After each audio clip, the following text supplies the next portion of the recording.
Hello friends, welcome to Global Online University. Friends, in this video we have combined all our research videos in one video. Okay, if you haven't seen our videos on research aptitude, you can see this video. Okay, ನಮ್ಮ research ಅಪ್ಟಿಟ್ಯೂಡ್ನ ಎಲ್ಲ ವಿಡಿಯೋಗಳನ್ನು ನಾವು ಒಂದು ವಿಡಿಯೋನಲ್ಲಿ combine ಮಾಡಿ 100ಕ್ಕಿಂತ ಹೆಚ್ಚು MCQಗಳನ್ನು ಇಲ್ಲಿ ನೀವು ಸ್ಟಡಿ ಮಾಡ್ಬೋದು. Friends, I also remind you about our 20 mock tests on paper 1 available only at rupees 299 rupees. Okay, last 6 days have been left for the KSET examination. If you give daily 3 to 4 mock tests, you can cover. So all these 20 mock tests are very helpful to boost your preparation, and these mock tests are available only at rupees 299. ಅದೇ ರೀತಿ 20 Mach ಟೆಸ್ಟ್ಗಳು ನಿಮಗೆ ಕನ್ನಡದಲ್ಲಿಯೂ ಕೂಡ ಸಿಗ್ತಾ ಇವೆ. ಕನ್ನಡದಲ್ಲಿಯೂ ಕೂಡ ಇಲ್ಲಿ ಎಲ್ಲ ಪ್ರಶ್ನೆ ಉತ್ತರ ಎಲ್ಲವೂ ಕನ್ನಡದಲ್ಲಿಯೂ ಇರ್ತದೆ. ಅದೇ ರೀತಿ 20 ಮಾಕ್ ಟೆಸ್ಟ್ಗಳನ್ನು ನೀವು ಡೈಲಿ 4 ಮಾಕ್ ಟೆಸ್ಟ್ ಕೊಟ್ಟರೆ ನೀವು ಇನ್ನೂ 6 ದಿನಗಳಲ್ಲಿ ಮುಗಿಸ್ಬೋದು. ಆದ್ದರಿಂದ 20 ಮಾಕ್ ಟೆಸ್ಟ್ಗಳಿಗೆ ಬೇಗನೆ ಎಲ್ಲರೂ ಸಬ್ಸ್ಕ್ರೈಬ್ ಆಗಬೇಕು. Okay, to subscribe for this 20 mock tests, you can contact to this given number, and now we are also providing PDF of this 20 mock tests also. 20 ಟೆಸ್ಟ್ಗಳಿಗೆ ನೀವು ಸೇರಿಕೊಳ್ಳಲು ಈ ಒಂದು ನಂಬರ್ಗೆ ಕಾಂಟ್ಯಾಕ್ಟ್ ಮಾಡ್ಬೋದು. ಅದೇ ರೀತಿ ನಿಮ್ಮನ್ನು ಪೇಯ್ಡ್ ವಾಟ್ಸಪ್ ಗ್ರೂಪ್ಗೆ ಆ್ಯಡ್ ಮಾಡಲಾಗ್ತದೆ.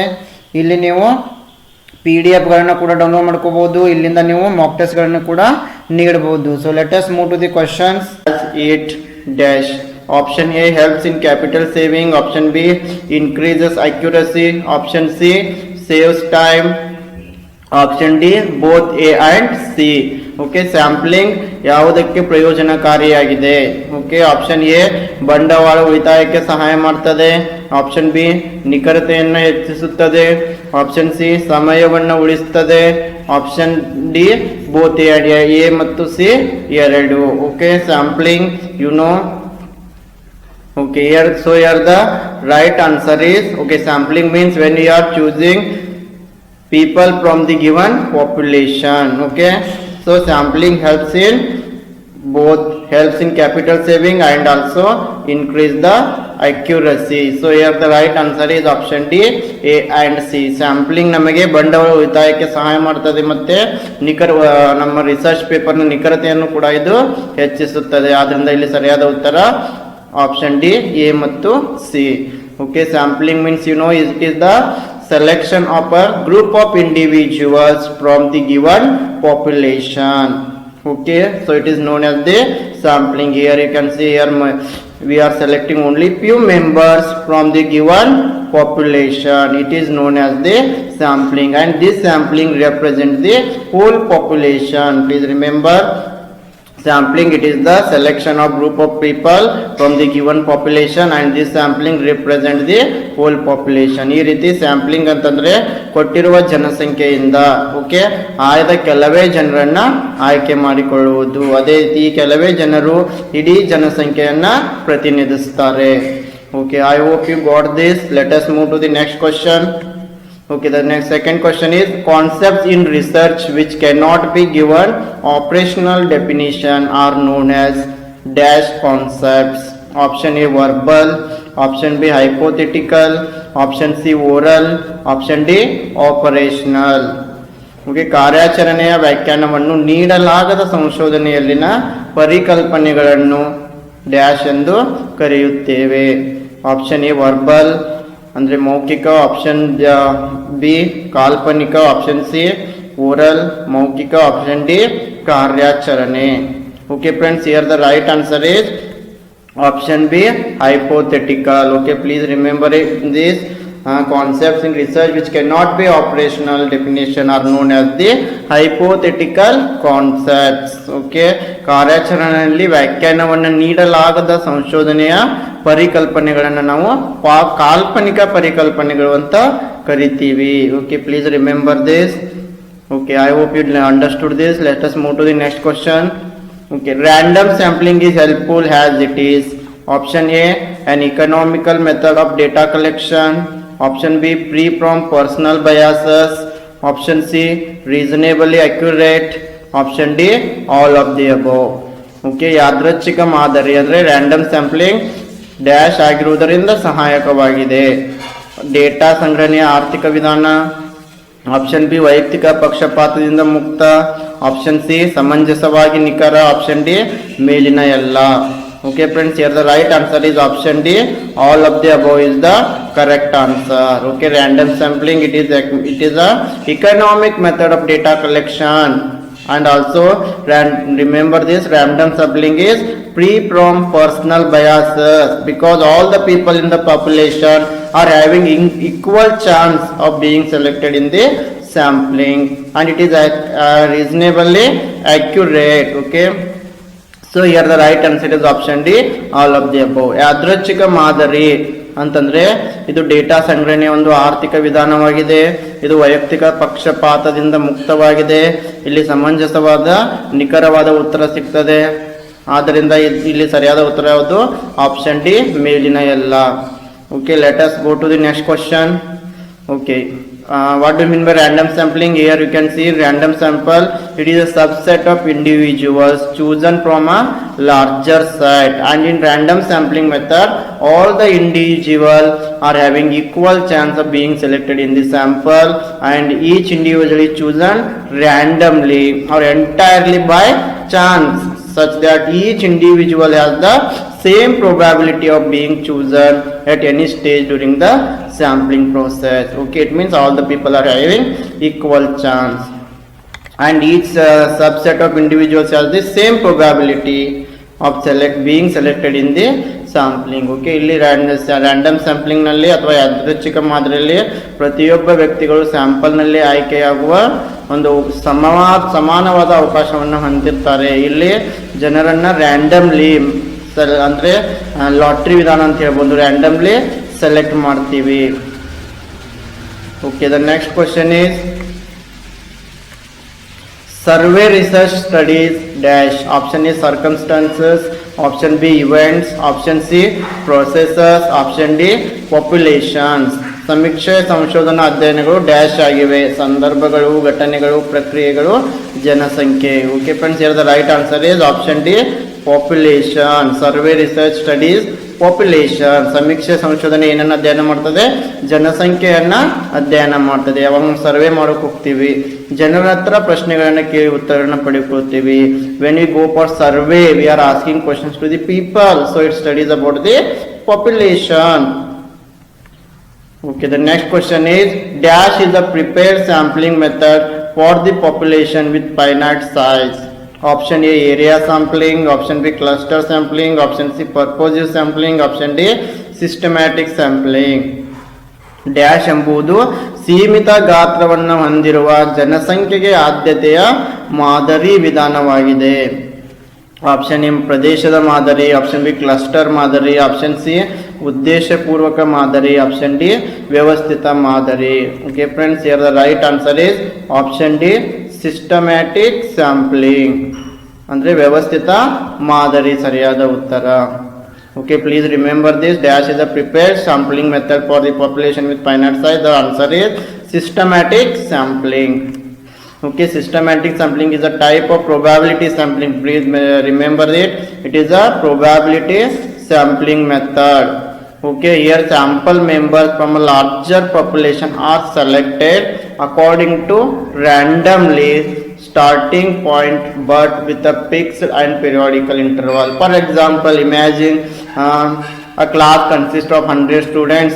We need only 10 students for our study.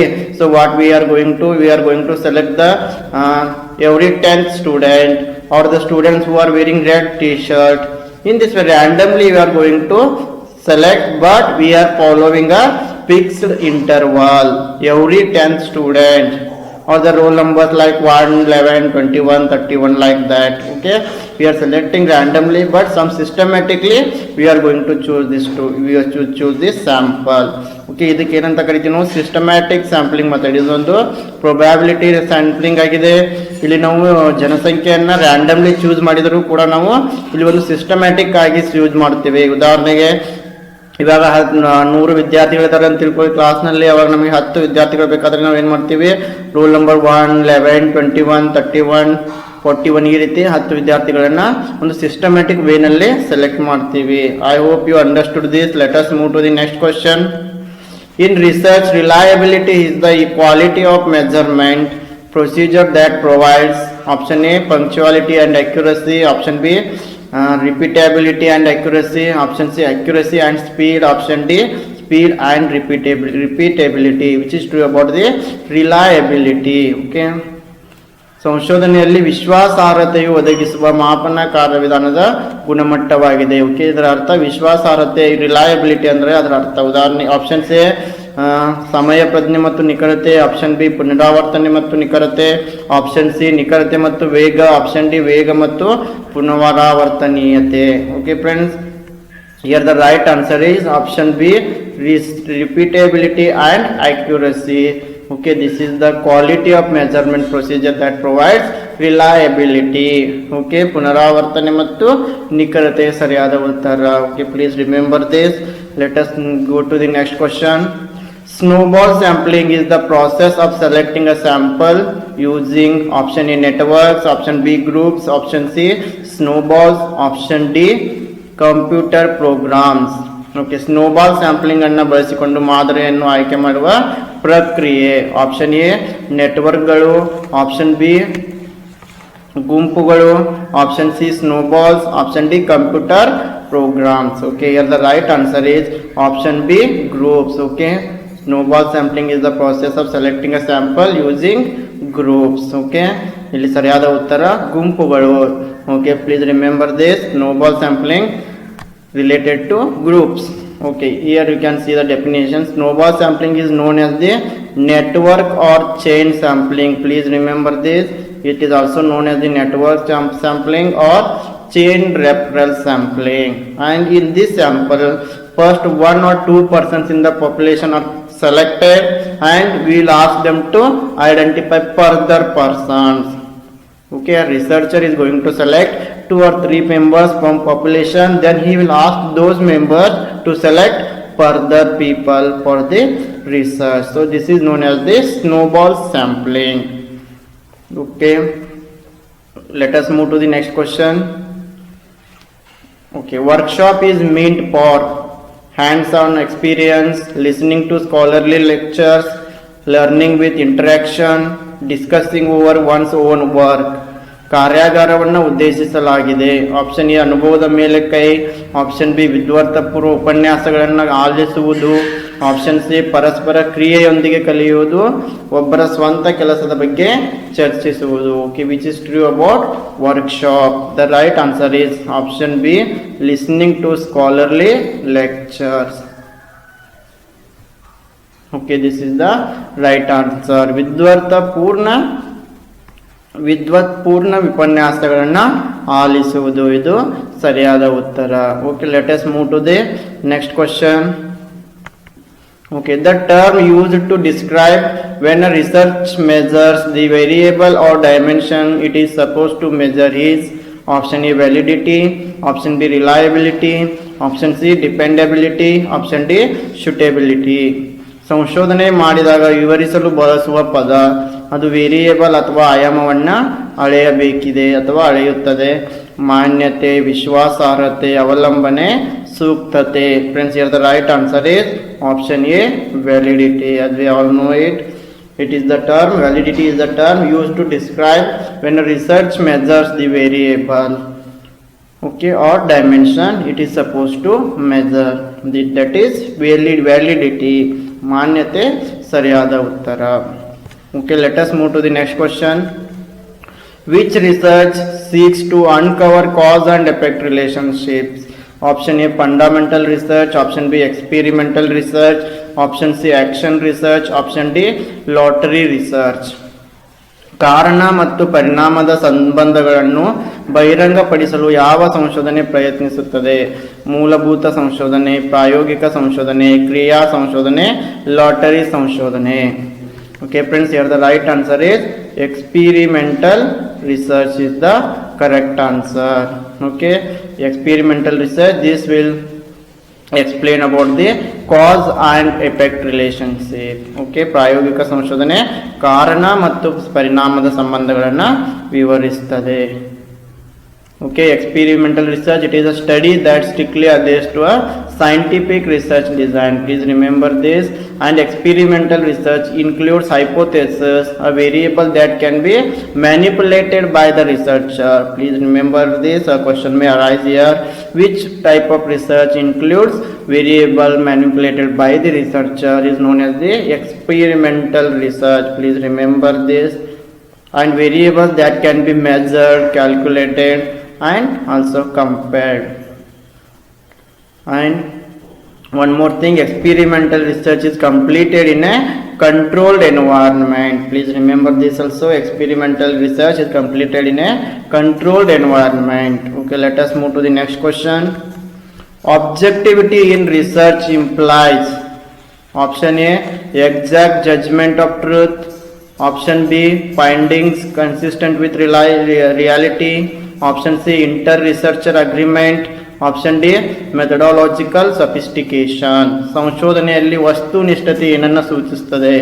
ಸತ್ಯದ ನಿಖರವಾದ ತೀರ್ಪು, ವಾಸ್ತವಕ್ಕೆ ಅನುಗುಣವಾದ ಸಂಶೋಧನೆಗಳು, ಅಂತರ್ ಸಂಶೋಧಕರ ಒಪ್ಪಂದ, ಕ್ರಮಶಾಸ್ತ್ರೀಯ ಅತ್ಯಾಧುನಿಕತೆ. Okay friends, here the right answer is option B, findings consistent with reality.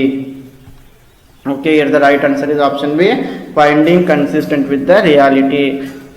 ಸರಿಯಾದ ಉತ್ತರ ವಾಸ್ತವಕ್ಕೆ ಅನುಗುಣವಾದ ಸಂಶೋಧನೆಗಳು. Objectivity in research implies finding consistent with reality. ಸಂಶೋಧನೆಯಲ್ಲಿ ವಸ್ತುನಿಷ್ಠತೆ ಏನನ್ನು ಸೂಚಿಸುತ್ತದೆ ಅಂತಂದರೆ ವಾಸ್ತವಕ್ಕೆ ಅನುಗುಣವಾದ ಸಂಶೋಧನೆಗಳು. Okay, the next question is field study is related to option A real life situations, option B experimental situations, option C laboratory situations, option D none of the above.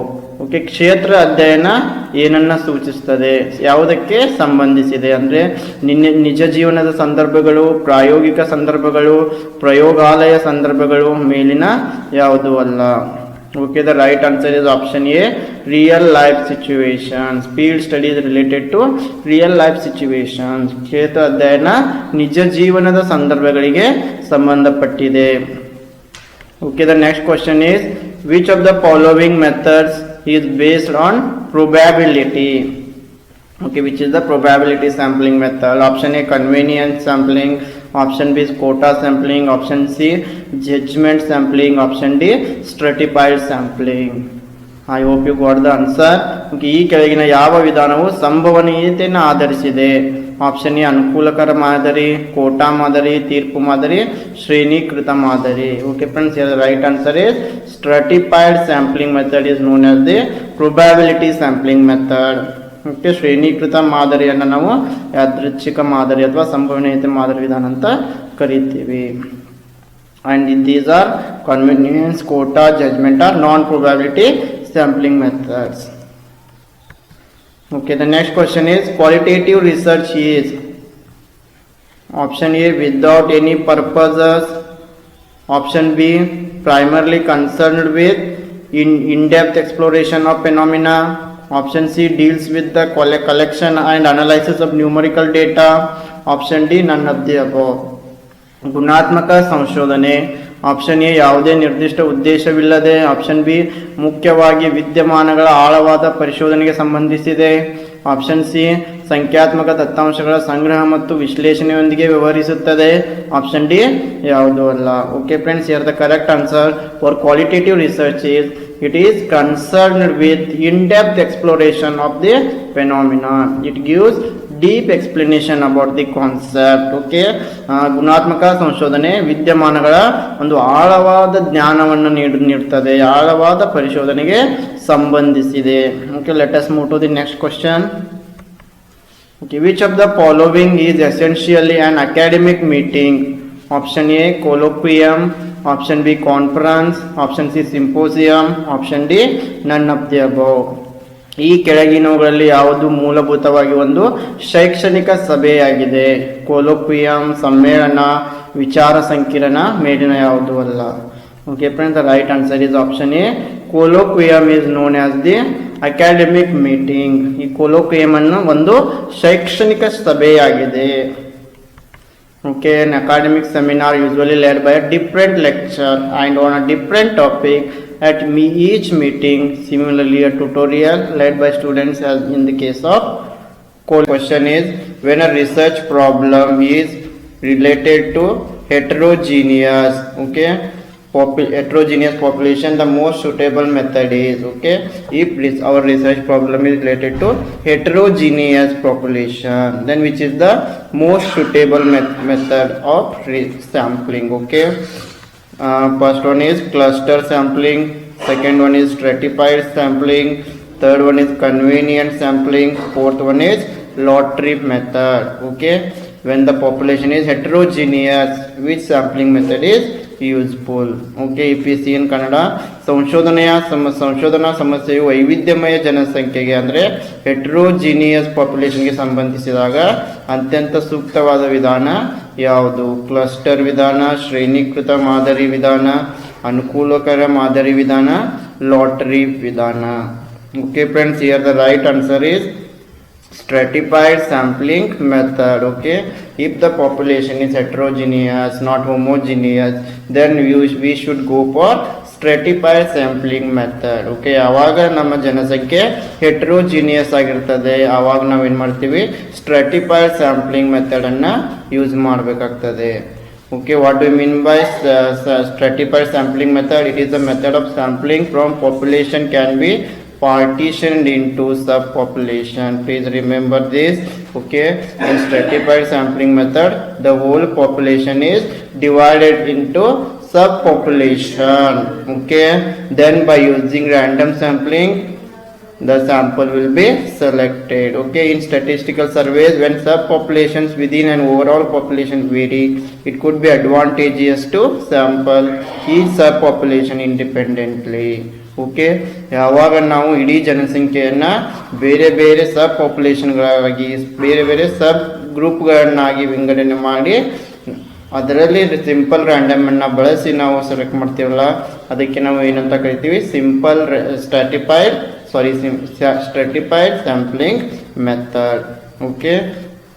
ಇನ್ ಕನ್ನಡ ಶ್ರೇಣೀಕೃತ ಮಾದರಿ ಪದ್ಧತಿ ಅಂತ ನಾವು ಕರಿತೀವಿ. Okay friends, the next question is the conceptual framework in which a research is conducted, okay. So option A, synopsis of research, option B, research design, option C, research hypothesis, option D, research paradigm, okay. The conceptual framework, please remember this word, the conceptual framework in research is known as the, okay. ಸಂಶೋಧನವನ್ನು ನಡೆಸುವ ಪರಿಕಲ್ಪನಾ ಚೌಕಟ್ಟಿಗೆ ಏನಂತ ಕರಿತೀವಿ? ಸಂಶೋಧನೆಯ ಸಾರಾಂಶ, ಸಂಶೋಧನಾ ವಿನ್ಯಾಸ, ಸಂಶೋಧನಾ ಕಲ್ಪನೆ, ಸಂಶೋಧನಾ ಮಾದರಿ. Okay friends, here the right answer is, okay, as you all know this, the framework in research is known as the research design, okay. ಸಂಶೋಧನೆಯನ್ನು ನಡೆಸುವ ಒಂದು ಪರಿಕಲ್ಪನಾ ಚೌಕಟ್ಟನ್ನು ನಾವು ಏನಂತ ಕರಿತೀವಿ? ಸಂಶೋಧನಾ ವಿನ್ಯಾಸ, okay. Please remember this. And the next question is the idea that knowledge comes from experience, okay. The idea that knowledge comes from experience, it is known as the option A, rationalism, option B, deductive reasoning, option C, logic, option D, empiricism, okay. ಜ್ಞಾನವು ಅನುಭವದಿಂದ ಬರುತ್ತದೆ ಎಂಬುದು ಕಲ್ಪನೆ ಒಂದು ವೈಚಾರಿಕತೆಯಾಗಿದೆ, ಇದು ಒಂದು ಅನುಮಾನಾತ್ಮಕ ತಾರ್ಕಿಕ ಕ್ರಿಯೆಯಾಗಿದೆ, ಇದು ಒಂದು ತರ್ಕವಾಗಿದೆ, ಇದು ಒಂದು ಅನುಭವವಾದವಾಗಿದೆ, okay. Here the right answer is option D, it is known as the empiricism, okay. ಜ್ಞಾನವು ಅನುಭವದಿಂದ ಬರುತ್ತದೆ, ಇದು ಒಂದು ಅನುಭವವಾದವಾಗಿದೆ, okay. I hope you got this. Let us move to the next question, okay. Action research, okay, as you all know it, action research and applied research, a research carried out to solve immediate problems, a longitudinal research, stimulative research, okay. ಕ್ರಿಯಾ ಸಂಶೋಧನೆ ಒಂದು ಅನ್ವಯಿಕ ಸಂಶೋಧನೆ, ಸಮಸ್ಯೆಗಳನ್ನು ಪರಿಹರಿಸಲು ನಡೆಸಿದ ಸಂಶೋಧನೆ, ಒಂದು ರೇಖಾಂಶದ ಸಂಶೋಧನೆ, ಸಿಮ್ಯುಲೇಟಿವ್ ಸಂಶೋಧನೆ, okay. I think you know about the action research, okay. Action research is carried out to solve immediate problem. Okay, in the process of research, if you get any problem, to solve that problem we go through the action research. So action research is a research which is carried out to solve the immediate problem. Okay, ಕ್ರಿಯಾ ಸಂಶೋಧನೆ ಎಂಬುದು ತಕ್ಷಣದ ಸಮಸ್ಯೆಗಳನ್ನು ಪರಿಹರಿಸಲು ನಡೆಸಿದ ಒಂದು ಸಂಶೋಧನೆ ಆಗಿರ್ತದೆ. So option B is the right answer. It is not applied research, it is not longitudinal. Okay, so your option B is the correct answer. A research carried out to solve immediate problems. ತಕ್ಷಣದ ಸಮಸ್ಯೆಗಳನ್ನು ಪರಿಹರಿಸಲು ನಡೆಸಿದ ಸಂಶೋಧನೆಗೆ ನಾವು ಕ್ರಿಯಾ ಸಂಶೋಧನೆ ಅಂತ ಕರಿತೀವಿ. Okay, action research is the philosophy and methodology of research generally applied in social science. Please remember this. Action research can be applied in social sciences. It seeks transformative change through the simultaneous process of taking action and doing research. Okay, ಇದು ಒಂದು ಹೆಚ್ಚಾಗಿ ನಾವು social ಸೈನ್ಸ್ನಲ್ಲಿ action ರಿಸರ್ಚನ್ನು ಬಳಕೆ ಮಾಡ್ತೀವಿ. ಇಲ್ಲಿ taking action doing research ಅಂತಂತಂದರೆ ಯಾವುದೇ ಎದುರಾದ ಸಮಸ್ಯೆಗೆ ತಕ್ಷಣ ಪರಿಹಾರವನ್ನು ಪಡೆಯುವುದು ಈ ಆ್ಯಕ್ಷನ್ ರಿಸರ್ಚ್ನ ಒಂದು ಉದ್ದೇಶವಾಗಿರ್ತದೆ. Okay, let me move to the next question. Fundamental research reflects the ability to, option A, synthesize new ideas, option B, expound new principles, option C, evaluate the existing material concerning research, option D, study the existing literature regarding various topics. Okay, ಮೂಲಭೂತ ಸಂಶೋಧನೆ ಅಂತಂದರೆ fundamental ರಿಸರ್ಚ್ಗೆ ನಾವು ಮೂಲಭೂತ ಸಂಶೋಧನೆ ಅಂತ ಕರಿತೀವಿ. ಮೂಲಭೂತ ಸಂಶೋಧನೆಯ ಸಾಮರ್ಥ್ಯವನ್ನು ಪ್ರತಿಬಿಂಬಿಸುತ್ತದೆ. ಆಪ್ಷನ್ ಎ, ಹೊಸ ಆಲೋಚನೆಗಳನ್ನು ಸಂಶ್ಲೇಷಿಸುವುದು. ಆಪ್ಷನ್ ಬಿ, ಹೊಸ ತತ್ವಗಳನ್ನು ವಿವರಿಸಿ. ಆಪ್ಷನ್ ಸಿ, ಸಂಶೋಧನೆಗೆ ಸಂಬಂಧಿಸಿದ ಅಸ್ತಿತ್ವದಲ್ಲಿರುವ ವಸ್ತುಗಳನ್ನು ಮೌಲ್ಯಮಾಪನ ಮಾಡಿ. ಆಪ್ಷನ್ ಡಿ, ವಿವಿಧ ವಿಷಯಗಳಿಗೆ ಸಂಬಂಧಿಸಿದಂತೆ ಅಸ್ತಿತ್ವದಲ್ಲಿರುವ ಸಾಹಿತ್ಯವನ್ನು ಅಧ್ಯಯನ ಮಾಡಿ. Okay, which is the right about fundamental research here? As we all know it, fundamental research expound new principles, new knowledge will be gained in the fundamental research. Okay, ಮೂಲಭೂತ ಸಂಶೋಧನೆ ಹೊಸ ತತ್ವಗಳನ್ನು ನಮಗೆ ವಿವರಣೆ ಮಾಡ್ತದೆ. ಹೊಸ ಜ್ಞಾನವನ್ನು ಪಡೆಯಲು ಮೂಲಭೂತ ಸಂಶೋಧನೆಯನ್ನು ಕೈಗೊಳ್ಳಲಾಗ್ತದೆ. So option B, expand new principle is the right answer. Okay, ಹೊಸ ತತ್ವಗಳನ್ನು ವಿವರಿಸಿ. ಆಪ್ಷನ್ ಬಿ ಎಂಬುದು ಇಲ್ಲಿ ಸರಿಯಾದ ಉತ್ತರವಾಗಿದೆ. Okay, let me move to the next question. Okay, here you can read some more information related to fundamental research.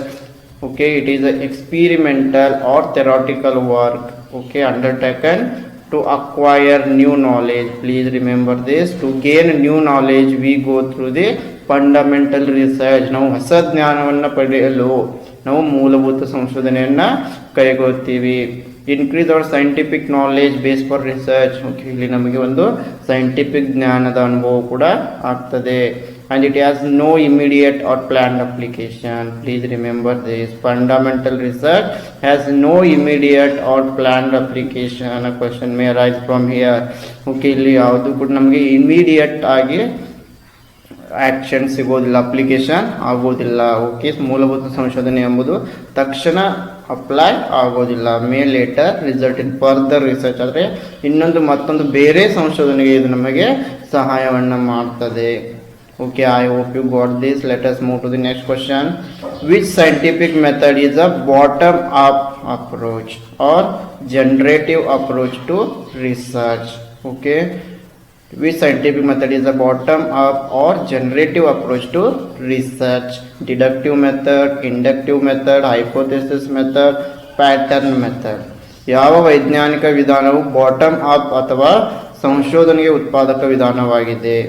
Okay friends, here the right answer is inductive method is known as the bottom up approach. And also please remember this deductive method is known as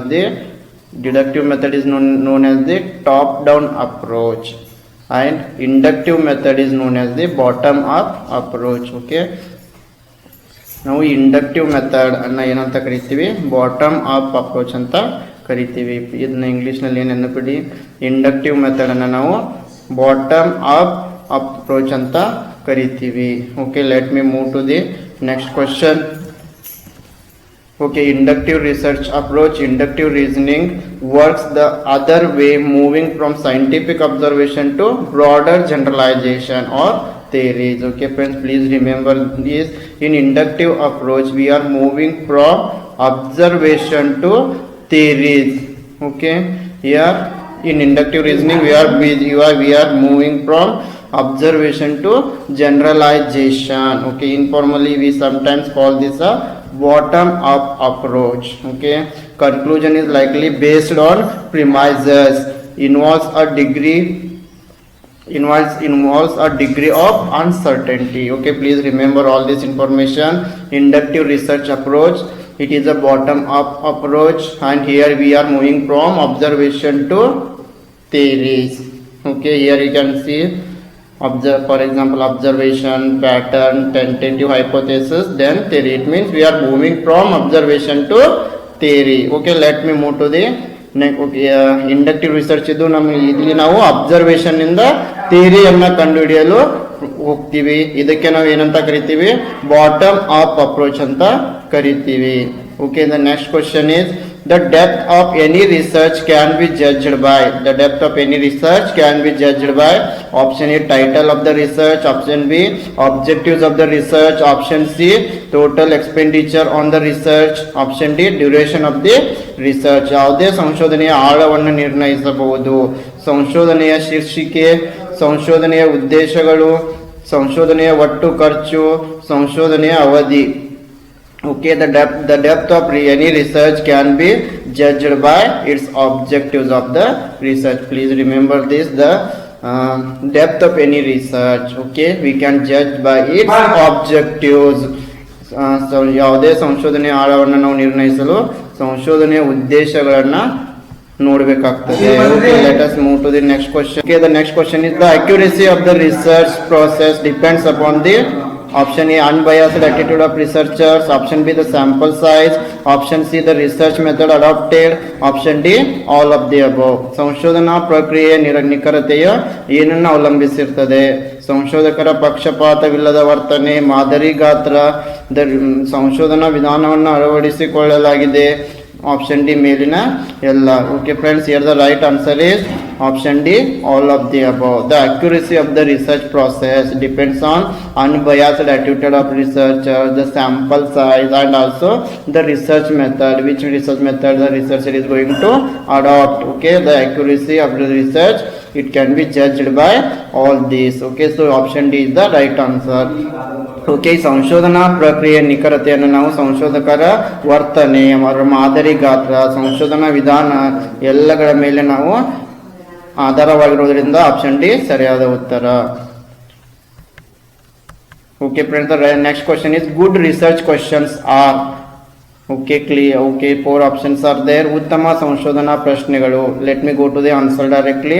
option B is the right answer. Good research questions are feasible, clear, significant and ethical. Please remember, ಉತ್ತಮ ಸಂಶೋಧನಾ ಪ್ರಶ್ನೆಗಳು feasible, clear, significant and ethical. Option B is the correct answer. Okay, the next question is an educated guess about what is controlling some behavior is called. Option A, experimental control, option B, hypothesis, option C, an experimental variable, option D, a theory. ಕೆಲವು ನಡವಳಿಕೆಯನ್ನು ನಿಯಂತ್ರಿಸುವ ಬಗ್ಗೆ ವಿದ್ಯಾವಂತ ಊಹೆಯನ್ನು ಏನಂತ ಕರಿತೀವಿ? Okay, ವಿದ್ಯಾವಂತರ ಊಹೆಯನ್ನು ನಾವು ಏನಂತ ಕರಿತೀವಿ? ಪ್ರಾಯೋಗಿಕ ನಿಯಂತ್ರಣ, ಕಲ್ಪನೆ, ಪ್ರಾಯೋಗಿಕ ವೇರಿಯೇಬಲ್, ಒಂದು ಸಿದ್ಧಾಂತ. Friends, any guess about something is known as the hypothesis. Okay, ನಾವು ವಿದ್ಯಾವಂತ ಮಾಡುವ ಊಹೆಯನ್ನು, ಯಾರೇ ಆಗಲಿ ಮಾಡುವ ಊಹೆಯನ್ನು ನಾವು ಏನಂತ ಕರಿತೀವಿ? ಕಲ್ಪನೆ ಅಂತ ಕರಿತೀವಿ. Okay, here the right answer is a hypothesis.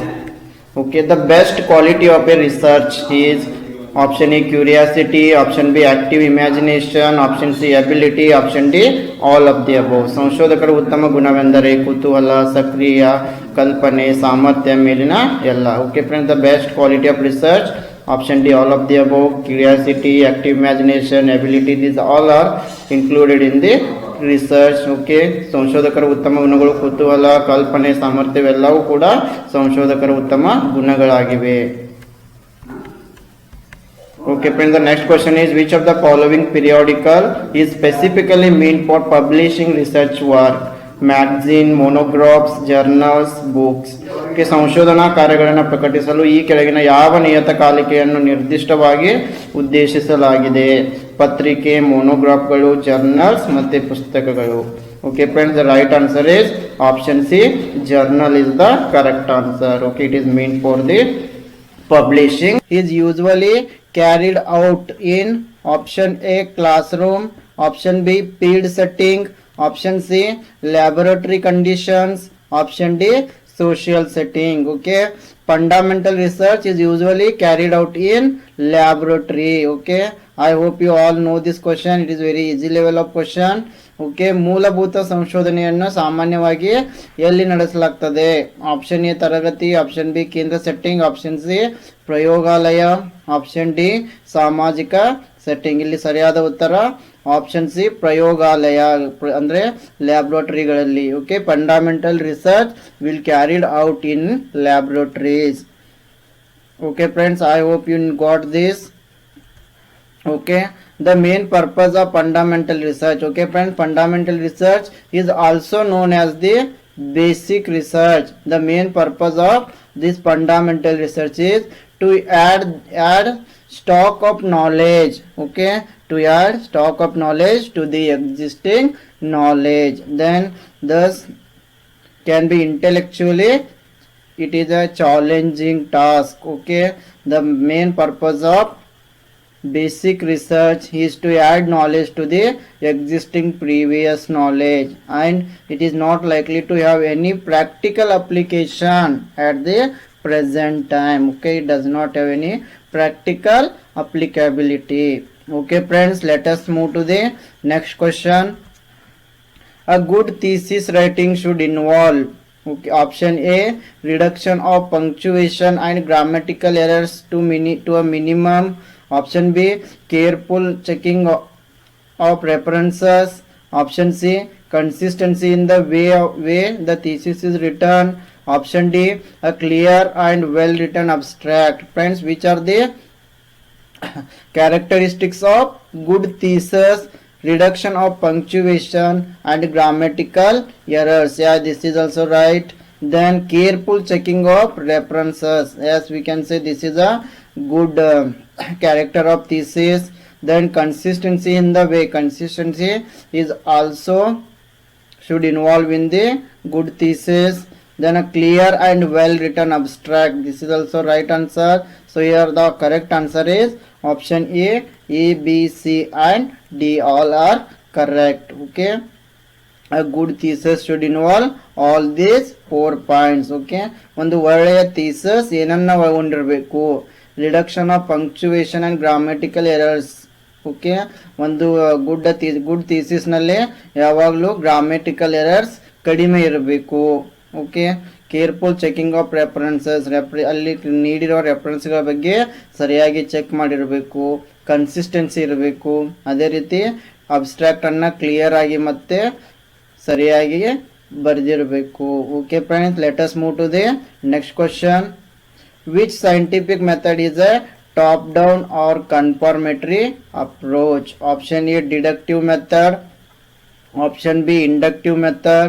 Option C, hypothesis method. Option D, pattern method. Okay, ಯಾವ ವೈಜ್ಞಾನಿಕ ವಿಧಾನವು ಟಾಪ್ ಡೌನ್ ಅಥವಾ ಕನ್ಫರ್ಮೇಟರಿ ವಿಧಾನವಾಗಿದೆ? Friends, which is the top down approach? Deductive, inductive, hypothesis or pattern method? Here the correct answer is option A. Deductive method is known as the top down approach or confirmatory approach. Okay friends, deductive approach, it is also known as the top down approach. Okay, and for deductive approach we can also say it is a general to specific approach. Okay, deductive approach is also known as the general to specific approach. Okay, in deductive approach we start from a theory and we try to prove it right with the help of the available information. Okay, in deduction or in deductive approach, okay, we start with a theory. Okay, we start with the theoretical part, then we will try to prove it is a right and B use available information. Okay, and deductive approach involves three steps. Okay, which are those three steps? First step is state the hypothesis. Second step is collect data to test the hypothesis. Third step is make decision to accept or reject the hypothesis. Here you can see the example. For example, all men are mortal. Okay, in first step you are saying that it is a general fact, it applies to all men. Okay, we are starting from theory, all men are mortal. And second, we have collected the data. Okay, and we are saying Socrates is a man. Then we are coming to the decision that Socrates is a mortal. Okay, friends, ಇಲ್ಲಿ deductive approach ಅಂತಂದ್ರೆ ಇದಕ್ಕೆ ನಾವು top down approach ಅಂತಾನು ಕರಿತೀವಿ. ಅದೇ ರೀತಿ general to specific approach ಅಂತಾನು ಕೂಡ ಕರಿತೀವಿ. ಇಲ್ಲಿ ಏನ್ ಮಾಡ್ತೀವಿ ನಾವು ಡಿಡಕ್ಟಿವ್ ಅಪ್ರೋಚ್ ನಲ್ಲಿ ಥಿಯರಿಯಿಂದ ಸ್ಟಾರ್ಟ್ ಮಾಡ್ತೀವಿ, ಥೆರಾಟಿಕಲ್ ಪಾರ್ಟ್ನಿಂದ ಸ್ಟಾರ್ಟ್ ಮಾಡಿ ಅದು ಸರಿಯಾಗಿದೆ ಅಂತ ಪ್ರೂವ್ ಮಾಡಲು ಪ್ರಯತ್ನವನ್ನು ಪಡ್ತೀವಿ.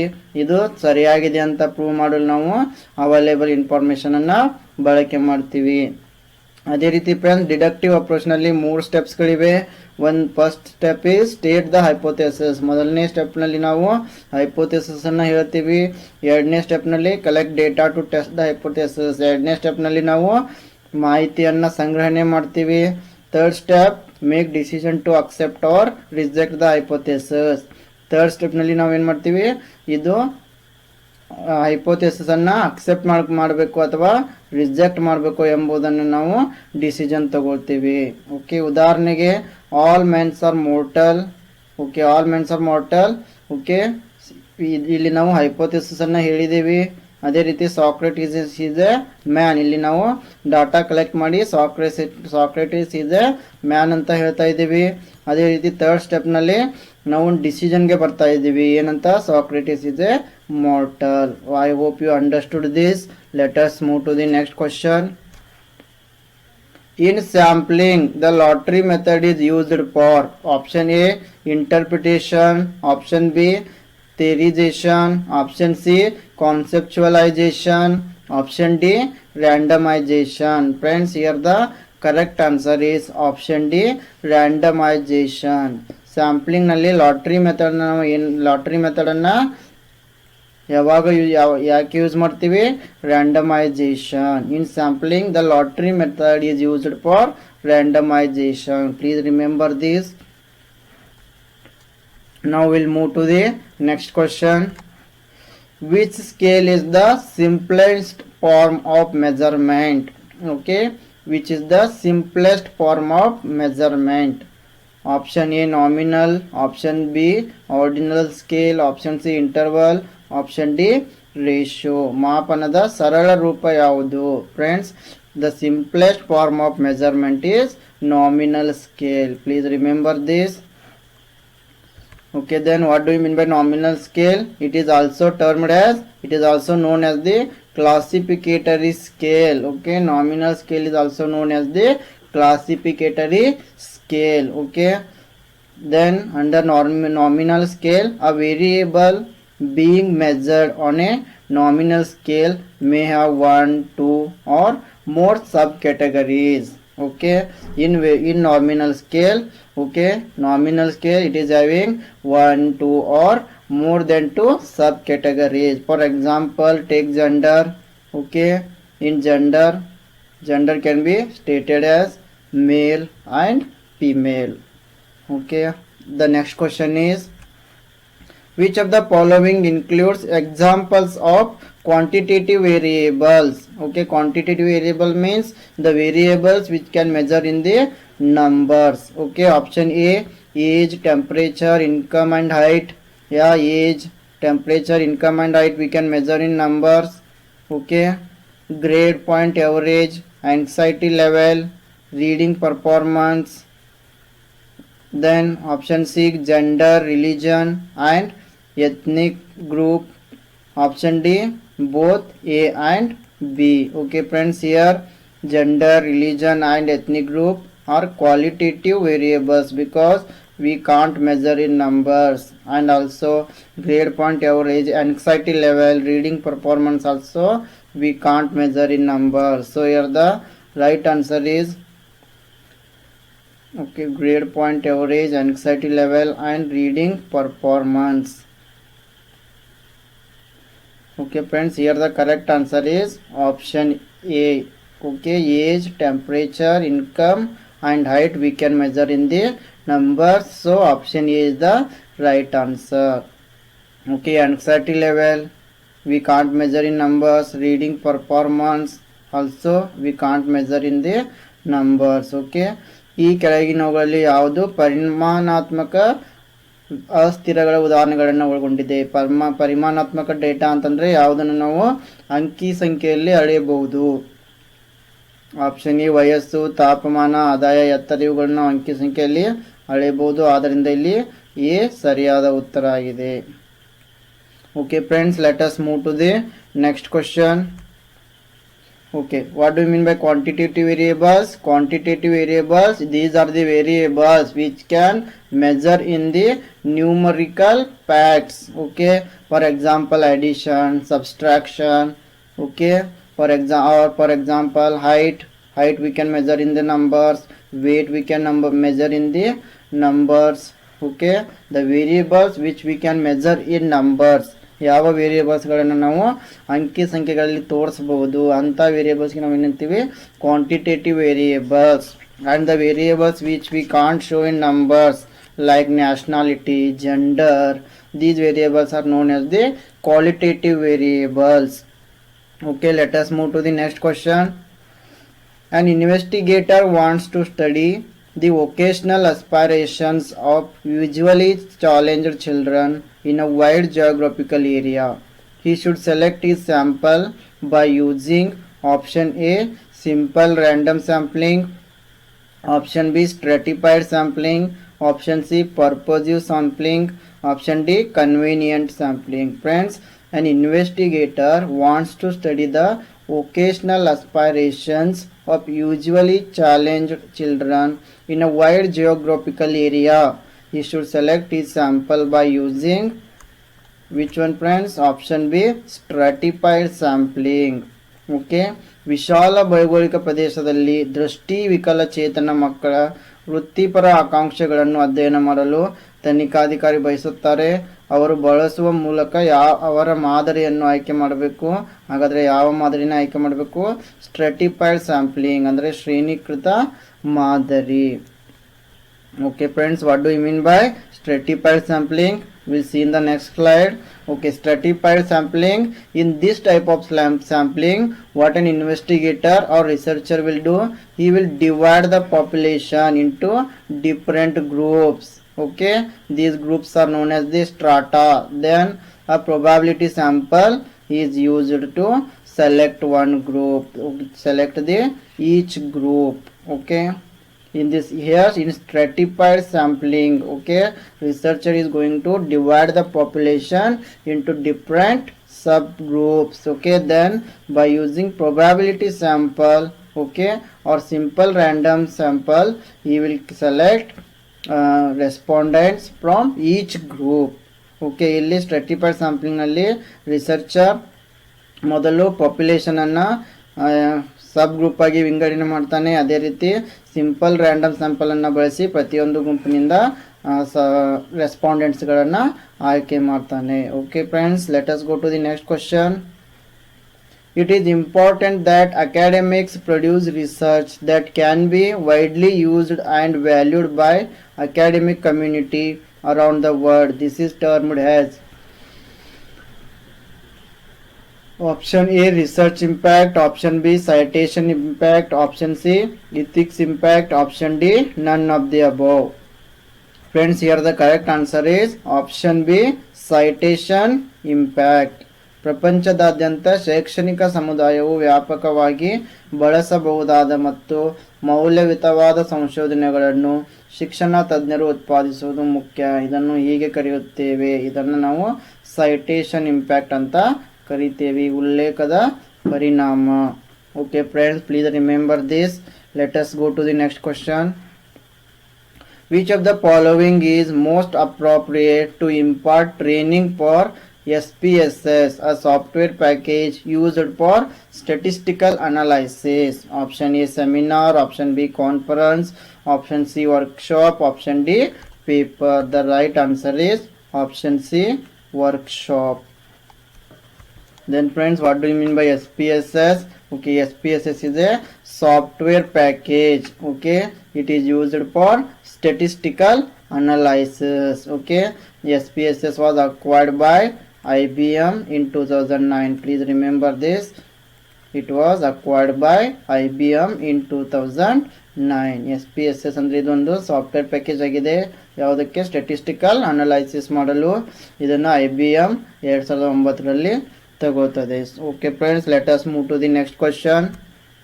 Okay, the format of thesis writing is the same as in option A preparation of research paper, option B writing of seminar presentation, option C a research dissertation, option D presenting a workshop or conference paper. Friends, here the correct answer is option A research dissertation. The format of thesis writing is the same. ಅಂದರೆ ನಾವು thesis ಬರೀತಾವಲ್ಲ, ಅದು thesis writing ಯಾವ ರೀತಿ ಈ ಕೆಳಗಿನವುಗಳಲ್ಲಿ ಯಾವುದ ರೀತಿಯೇ same ಇರ್ತದೆ ಅಂತಂದರೆ, being elected than other members of the population. It is, friends, here some people are having greater chance to be included other than the members of the population. Okay, some people are having greater chance of being elected and others are not having. So it is known as option A probability sampling, option B non probability sampling, option C quota sampling, option D none of the above. Friends, in probability sampling, every element of the population is having the chance to being included in the sampling or in the research. But in non probability sampling method, only some people are having the chance of being included in the sample. So here the correct answer is option B non probability sampling, because only some people are having the chance of being elected. So the correct answer is option B. ಇಲ್ಲಿ ಜನಸಂಖ್ಯೆಯ ಇತರ ಸದಸ್ಯರಿಗಿಂತ ಕೆಲವು ಜನರಿಗೆ ಆಯ್ಕೆಯಾಗುವ ಹೆಚ್ಚಿನ ಅವಕಾಶವಿದ್ದರೆ ಅದಕ್ಕೆ ನಾವು ಏನಂತ ಕರಿತೀವಿ? ನಾನ್ ಪ್ರೊಬಾಬಿಲಿಟಿ ಸ್ಯಾಂಪ್ಲಿಂಗ್, ಸಂಭವನೀಯತೆ ಇಲ್ಲದ ಮಾದರಿ ಅಂತ ಕರಿತೀವಿ. So friends, let us go to the next question.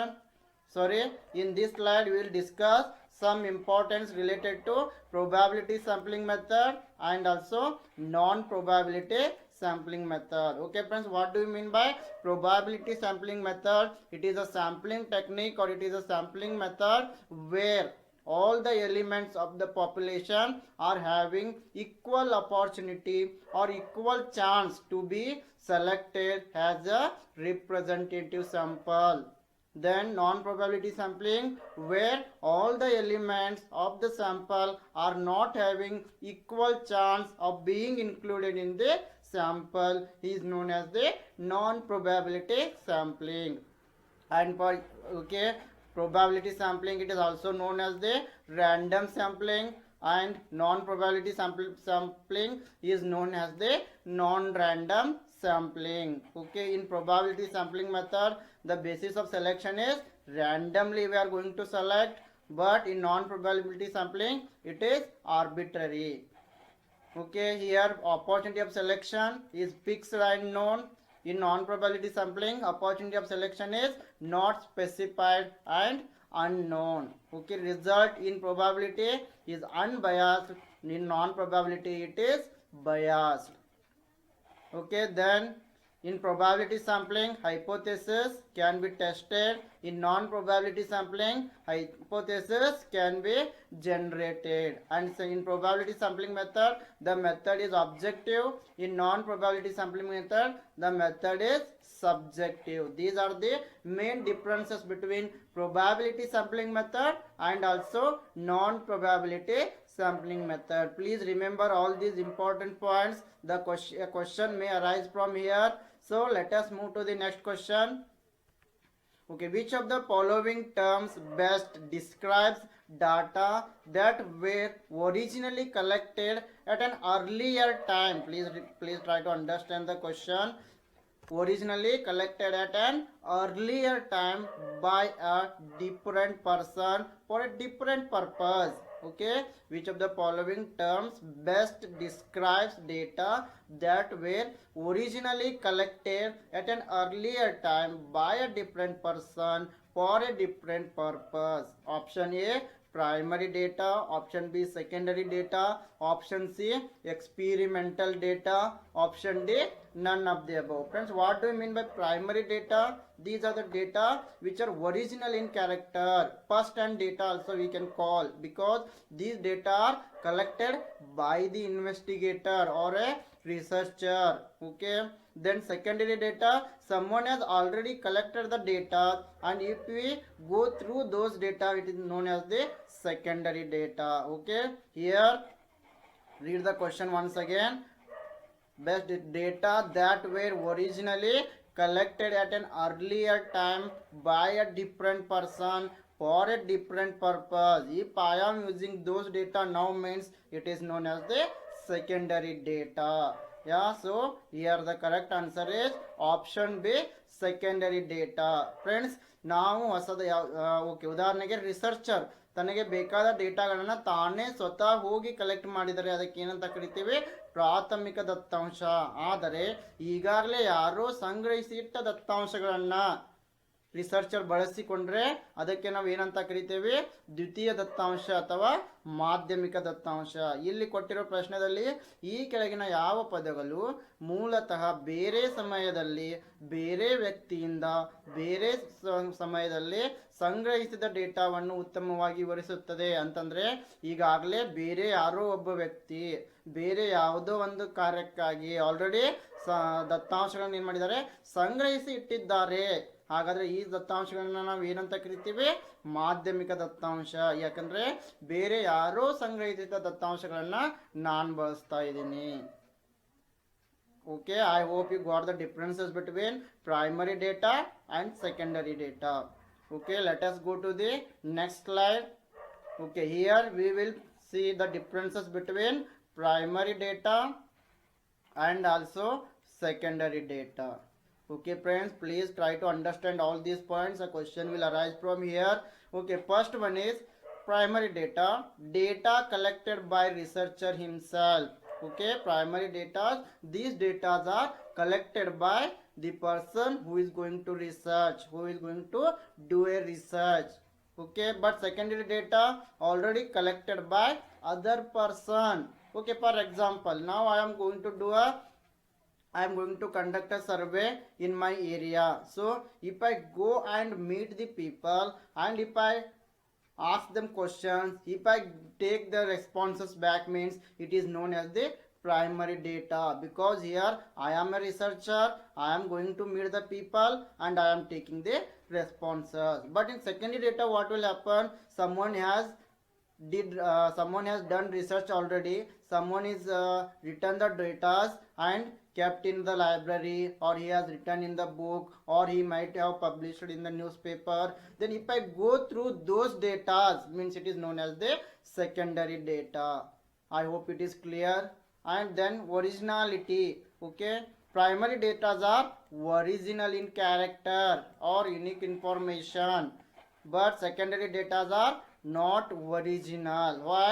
Because in primary data, the person who is going to do a research, he is going and meeting the people and collecting the data. It means these are original in character, these will give correct information. But in secondary data, we don't know whether the data are correct or not. Okay, next one is adjustment. Okay, primary data doesn't need an adjustment, is focus, no need of any adjustment. But in secondary data needs adjustment to shoot actual aim. Okay, in primary data adjustment is not required, in secondary data adjustment is required. Okay, sources of primary data, surveys, observations, experiments, personal interview. These are the various sources of primary data. Then what about secondary data? The sources are internal record, government published data, newspapers, then journals, okay, internet. These are the secondary data sources. Okay, next, in primary data, methods are observation method, experiment method, interview method. And in secondary data, desk research method, searching online. These are the methods of collecting secondary data. And if it comes to reliability, primary data are more reliable, secondary data are less reliable. Okay, then time consume primary data. See, for example, if I am doing the research, means I have to meet the people and I have to ask the questions, then I have to take the responses. If the people are not free, it means I have to wait. So it means here time consuming is more. But to collect the primary data, it takes more time, and to collect the secondary data, it takes very less time. Okay, for primary data needs team of trained investigators, yeah, to conduct a research, or to collect the data by primary source. Proper training is essential, but in secondary data no need of training. Okay, then cost, primary data more cost or costly, secondary data less cost or economical. Because in primary data, while collecting the data, we have to spend some amount of money on transportation, and for other services also we have to spend. So here the cost is more, in secondary data the cost is less, and secondary data is inadequate before primary. Okay, so in primary data, secondary data is inadequate. Okay, no need of secondary data to collect the data, but in secondary data before primary data is collected. Then coming to the capability, more capable to solve a problem. Okay, in primary data the researcher is having, he is capable to solve the problems, but in secondary data he is less capable. Suitability, more suitable to achieve objectives in primary data, and in secondary data may or may not be suitable to achieve the objectives. Okay, and collected by primary data are collected by the researcher or his agents, and secondary data persons other than who collects primary data. And precaution to use in primary data, precaution is not necessary, but while using the secondary data, means someone has collected but we are using here, necessary is quite necessary. Okay, sorry, precaution is necessary. Okay, I hope you understood all these points. Okay, let me try to explain in Kannada also. Okay, primary data ಅಂತಂದ್ರೆ ಪ್ರಾಥಮಿಕ ದತ್ತಾಂಶ, secondary data ಅಂತಂದ್ರೆ ಮಾಧ್ಯಮಿಕ ದತ್ತಾಂಶ. ಪ್ರಾಥಮಿಕ ದತ್ತಾಂಶ ನಾವು ಖುದ್ದಾಗಿ ಹೋಗಿ ಜನರನ್ನ ಭೇಟಿ ಮಾಡಿ ದತ್ತಾಂಶಗಳನ್ನು ಸಂಗ್ರಹಿಸ್ತೀವಿ. ಸೆಕೆಂಡರಿ ಡೇಟಾ ಈಗಾಗಲೇ ಯಾರೋ ಸಂಗ್ರಹಿಸಿಟ್ಟ ದತ್ತಾಂಶಗಳನ್ನ ನಾವು ಬಳಸ್ಕೊಳ್ತೀವಿ. ಪ್ರೈಮರಿ ಡೇಟಾ ಇವು ಒರಿಜಿನಲ್ ಆಗಿರ್ತವೆ, ಒರಿಜಿನಲ್ ಇನ್ ಕ್ಯಾರೆಕ್ಟರ್, ಆದರೆ ಸೆಕೆಂಡರಿ ಡೇಟಾ ಇದು ನಾಟ್ ಒರಿಜಿನಲ್ ಇನ್ ಕ್ಯಾರೆಕ್ಟರ್. ಅದೇ ರೀತಿ ಪ್ರೈಮರಿ ಡೇಟಾನಲ್ಲಿ ಸೋರ್ಸಸ್ ಅಂತಂದರೆ ಸರ್ವೆ ಆಗಿರ್ಬೋದು, ಅಬ್ಸರ್ವೇಷನ್ ಆಗಿರ್ಬೋದು. ಅದೇ ರೀತಿ ಸೆಕೆಂಡರಿ ಡೇಟಾನಲ್ಲಿ ಗೌರ್ಮೆಂಟ್ ಪಬ್ಲಿಷ್ ಮಾಡಿರುವಂಥ ಜರ್ನಲ್ಸ್ಗಳಾಗಿರ್ಬೋದು, ಇಂಟರ್ನಲ್ ರೆಕಾರ್ಡ್ಸ್ ಆಗಿರ್ಬೋದು, ನ್ಯೂಸ್ ಪೇಪರ್ಸ್ ಆಗಿರ್ಬೋದು. ಅದೇ ರೀತಿ primary data more time consuming, ಅಂದರೆ ಹೆಚ್ಚಿನ ಸಮಯವನ್ನು ತೆಗೆದುಕೊಳ್ತವೆ. ಸೆಕೆಂಡರಿ ಡೇಟಾ ಕಡಿಮೆ ಸಮಯವನ್ನು ತೆಗೆದುಕೊಳ್ತವೆ. ಅದೇ ರೀತಿ ಪ್ರೈಮರಿ ಡೇಟಾ ಪ್ರಾಥಮಿಕ ದತ್ತಾಂಶವನ್ನು ಸಂಗ್ರಹಿಸಲು ಜನರಿಗೆ ಟ್ರೈನಿಂಗ್ ಕೊಡುವುದು ಅವಶ್ಯಕವಾಗಿರುತ್ತದೆ. ಸೆಕೆಂಡರಿ ಡೇಟಾನಲ್ಲಿ ಟ್ರೈನಿಂಗ್ ಅವಶ್ಯಕತೆ ಇರುವುದಿಲ್ಲ. ಪ್ರೈಮರಿ ದತ್ತಾಂಶ ಹೆಚ್ಚು ಖರ್ಚುದಾಯಕವಾಗಿದೆ, ಸೆಕೆಂಡರಿ ಡೇಟಾ ಕಡಿಮೆ ಖರ್ಚುದಾಯಕವಾಗಿದೆ. Okay, so friends, let us go to the next question. Okay, the process not needed in experimental research is option A controlling, option B observation, option C manipulation and replication, option D reference collection. Friends, the process which is not needed in experimental research is reference collection. So option D reference collection is the correct answer. ಪ್ರಾಯೋಗಿಕ ಸಂಶೋಧನೆಗಳಲ್ಲಿ ಅಗತ್ಯವಿಲ್ಲದ ಪ್ರಕ್ರಿಯೆ ಯಾವುದು ಅಂತಂತಂದ್ರೆ ಅದು reference collection, ಉಲ್ಲೇಖ ಸಂಗ್ರಹ. ಇದು ಪ್ರಾಯೋಗಿಕ ಸಂಶೋಧನೆಗಳಲ್ಲಿ ಅಗತ್ಯವಿಲ್ಲ ಅಂತ ಹೇಳ್ಬೋದು. Okay friends, let us go to the next slide and we'll see what do you mean by experimental research. Okay friends, experimental research is a study that strictly adheres to the scientific research design. Please remember this, experimental research is the study related to scientific research design, and it includes a hypothesis, a variable that can be manipulated by the researcher, and variables that can be measured, calculated, and also compared. Please remember all these points friends. Okay, I hope you are understanding. Okay, so let us go to the next question. Okay friends, here the question is 9 years old children are taller than 7 years old ones. It is an example of, okay, 9-year-old children are taller than the 7-year-old children. It is an example of vertical studies. Option B, cross sectional studies. Option C, experimental studies. Option D, case studies. Okay, it is an example of cross sectional studies. So option B, cross sectional studies is the right answer. Okay, 9 ವರ್ಷದ ಮಕ್ಕಳು 7 ವರ್ಷದ ಮಕ್ಕಳಿಗಿಂತ ಎತ್ತರವಾಗಿರ್ತಾರೆ. ಇದು ಯಾವುದಕ್ಕೆ ಉದಾಹರಣೆ? ಇದು cross sectional ಸ್ಟಡೀಸ್ಗೆ ಒಂದು ಉದಾಹರಣೆಯಾಗಿದೆ. Friends, ಇಲ್ಲಿ ಕನ್ನಡದಲ್ಲಿ ಟ್ರಾನ್ಸ್ಲೇಷನ್ ಅಷ್ಟೊಂದು ಸರಿಯಾಗಿ ಅನಿಸ್ತಾ ಇಲ್ಲ, ಅದಕ್ಕೆ ಇದನ್ನ ಸ್ವಲ್ಪ ಇಂಗ್ಲೀಷ್ನಲ್ಲಿ ನೆನಪಿಡಿ. ಕ್ರಾಸ್ ಸೆಕ್ಷನಲ್ ಸ್ಟಡೀಸ್ ಅಂತ ಕರಿತೀವಿ. 9 ವರ್ಷದ ಮಕ್ಕಳು 7 ವರ್ಷದ ಮಕ್ಕಳಿಗಿಂತ ಎತ್ತರವಾಗಿರ್ತಾರೆ. ಇದು ಯಾವುದಕ್ಕೆ ಉದಾಹರಣೆ? ಇದು ಕ್ರಾಸ್ ಸೆಕ್ಷನಲ್ ಸ್ಟಡೀಸ್ಗೆ ಒಂದು ಉದಾಹರಣೆ. Okay friends, what do you mean by cross sectional study? The investigator measures the outcome and the exposures in the study participants at the same time, and the participants in a cross sectional study are just selected based on the inclusion and exclusion criteria. Please remember this friends, the participants in a cross sectional study are selected based on inclusion and exclusion criteria, and once the participants have been selected for the study, the investigator follows the study to assess the outcome. Okay, cross sectional designs are used for population based surveys and to assess the prevalence of diseases in clinic based samples. Okay, cross sectional designs are useful in population based surveys, please remember, and also to assess the prevalence of disease in clinic based samples.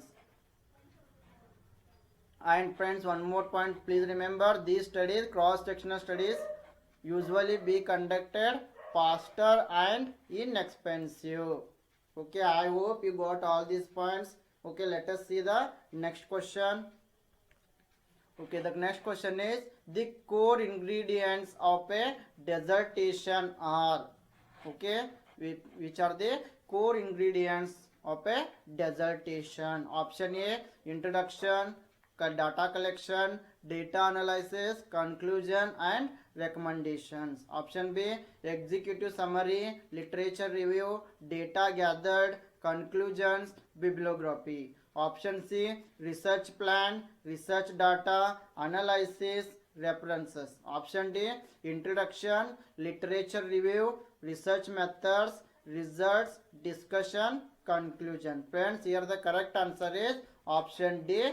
First introduction, literature review, then research method, result, discussion, and at the end conclusion. Please remember this sequence. The core ingredients of a dissertation are introduction, literature review, research methods, results, discussion, and conclusion. ಪ್ರಬಂಧದ ಪ್ರಮುಖ ಅಂಶಗಳು ಯಾವುವು ಅಂತಂದರೆ, ಒಂದು ಪರಿಚಯ, ಸಾಹಿತ್ಯ ವಿಮರ್ಶೆ, ಸಂಶೋಧನಾ ವಿಧಾನಗಳು, ಫಲಿತಾಂಶಗಳು, ಚರ್ಚೆ, ತೀರ್ಮಾನ. Okay friends, now we'll go to the next question. Okay, the next question is survey study. Okay, survey study aims at First one is knowing facts about the existing situation. Yeah, it is right. Second one, comparing the present status with the standard norms. Yeah. Third one is criticizing the existing situation. It is also correct. Fourth one is identifying the means of improving the existing situation. Survey study. I think this is not correct. So let us go to the correct answer. The correct answer is option B. Yes, friends. Here first one, second one, and third one are correct, and fourth one is wrong. Okay. Survey study aims at knowing facts about the existing situation and comparing the present status with the standard norms and also criticizing the existing situation. Okay, here option B is the correct answer, where first one, second one and third one are the correct. ಸಮೀಕ್ಷೆ ಅಧ್ಯಯನವು ಯಾವ ಗುರಿಗಳನ್ನು ಹೊಂದಿದೆ ಅಂತಂದ್ರೆ ಅಸ್ತಿತ್ವದಲ್ಲಿರುವ ಪರಿಸ್ಥಿತಿಯ ಬಗ್ಗೆ ಸತ್ಯವನ್ನು ತಿಳಿದುಕೊಳ್ಳುವುದು ಮತ್ತೆ ಪ್ರಸ್ತುತ ಸ್ಥಿತಿಯನ್ನು ಪ್ರಮಾಣಿತ ಮಾನದಂಡಗಳೊಂದಿಗೆ ಹೋಲಿಸುವುದು ಮತ್ತು ಅಸ್ತಿತ್ವದಲ್ಲಿರುವ ಪರಿಸ್ಥಿತಿಯನ್ನ ಟೀಕಿಸುವುದು. ಇವು ಮೂರು ಕೂಡ ಸಮೀಕ್ಷೆಯ ಅಧ್ಯಯನದ ಒಂದು ಗುರಿಗಳಾಗಿವೆ. ಇಲ್ಲಿ ನಾಲ್ಕನೇದ್ದು ಸಮೀಕ್ಷೆಯ ಅಧ್ಯಯನದ ಗುರಿ ಅಲ್ಲ. ಅದಕ್ಕೆ ಆಪ್ಷನ್ ಬಿ ಸರಿಯಾದ ಉತ್ತರವಾಗಿದೆ. So friends, let us go to the next question. Which of the following is a primary source of data? What do you mean by primary data? I explained you in the beginning, I think in the second question only. Okay, option A, official records, government documents, information preserved by social religious organizations, etc. Option B, personal records, letters, diaries, autobiographies, wills, etc. Then option C, oral testimony of traditions and customs. Option D, all of the above. Friends, just think over it. Which are the primary sources of data here? Okay, the person who is doing a research, he is going to collect the data. Official records, government documents, information preserved by social religious organizations. Then yeah, these are the primary data, primary source of data. From these sources we can collect the data. Personal records, letters, diaries, these are also comes under the primary data only. Oral testimony and traditions and customs, primary source of data. So here the correct answer is option D, all of the above. Okay friends, ಈ ಕೆಳಗಿನವುಗಳಲ್ಲಿ ಯಾವುದು ಪ್ರಾಥಮಿಕ ಡೇಟಾದ ಮೂಲವಾಗಿದೆ? ಅಧಿಕೃತ ದಾಖಲೆಗಳು, ಸರ್ಕಾರದ ದಾಖಲೆಗಳು, ಸಾಮಾಜಿಕ ಧಾರ್ಮಿಕ ಸಂಸ್ಥೆಗಳು ಸಂರಕ್ಷಿಸಿರುವ ಮಾಹಿತಿ. ಇಲ್ಲಿಂದನೂ ಕೂಡ ನಾವು ಡೇಟಾವನ್ನು ಕಲೆಕ್ಟ್ ಮಾಡಬಹುದು. ಅದೇ ರೀತಿ ವೈಯಕ್ತಿಕ ದಾಖಲೆಗಳು, ಪತ್ರಗಳು, ದಿನಚರಿಗಳು, ಇವು ಕೂಡ ಪ್ರಾಥಮಿಕ ದತ್ತಾಂಶದ ಮೂಲಗಳಾಗಿವೆ. ಅದೇ ರೀತಿ ಸಂಪ್ರದಾಯಗಳು, ಪದ್ಧತಿಗಳ ಒಂದು ಟೆಸ್ಟಿಮೋನಿ ಅಂತೀವಲ್ಲ, ಮೌಖಿಕ ಸಾಕ್ಷ್ಯ, ಇವು ಕೂಡ ಪ್ರಾಥಮಿಕ ದತ್ತಾಂಶದ ಮೂಲಗಳಾಗಿವೆ. ಆದ್ದರಿಂದ ಸರಿಯಾದ ಉತ್ತರ ಯಾವುದು? Option D, all of the above is a correct answer.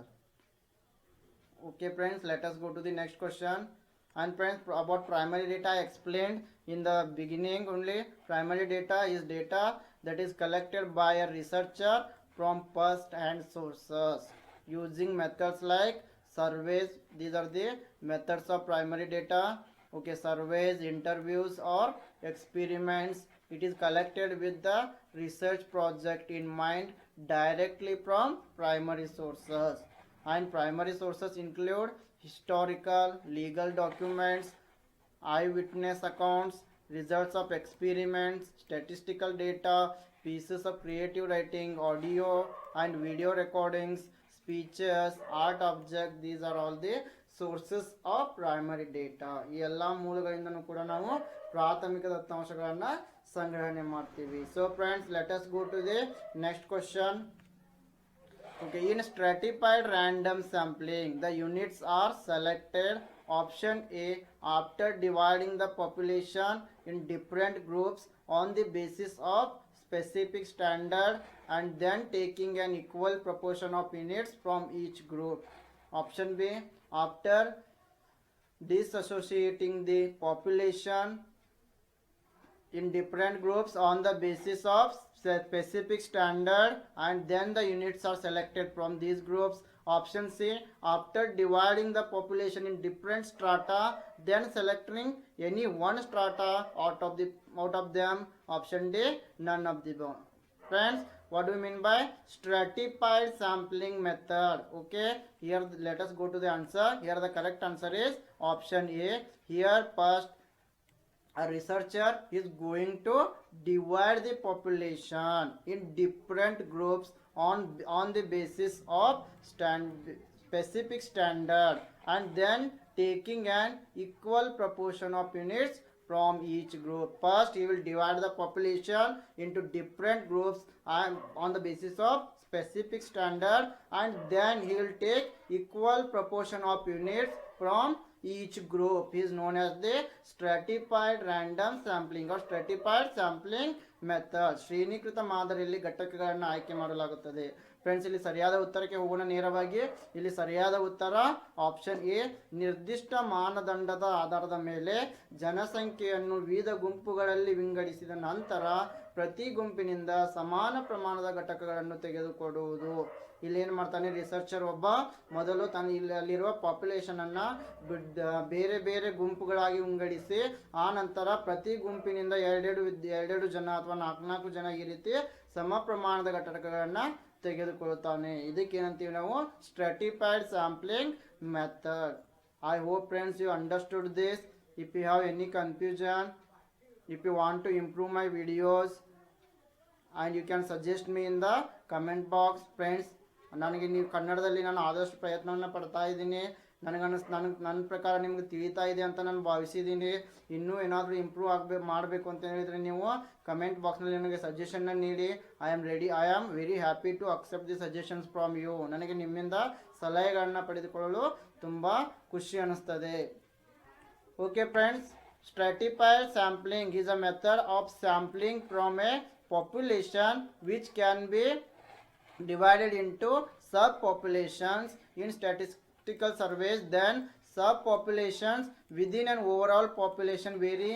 It could be advantageous to sample each subpopulation is independently. Ade friends, I explained you in the previous slide only. Here the researcher is going to divide the population into different groups, and from each groups the units will be taken. From each group same number of units, same number of people will be taken for the research. is known as the stratified sampling method.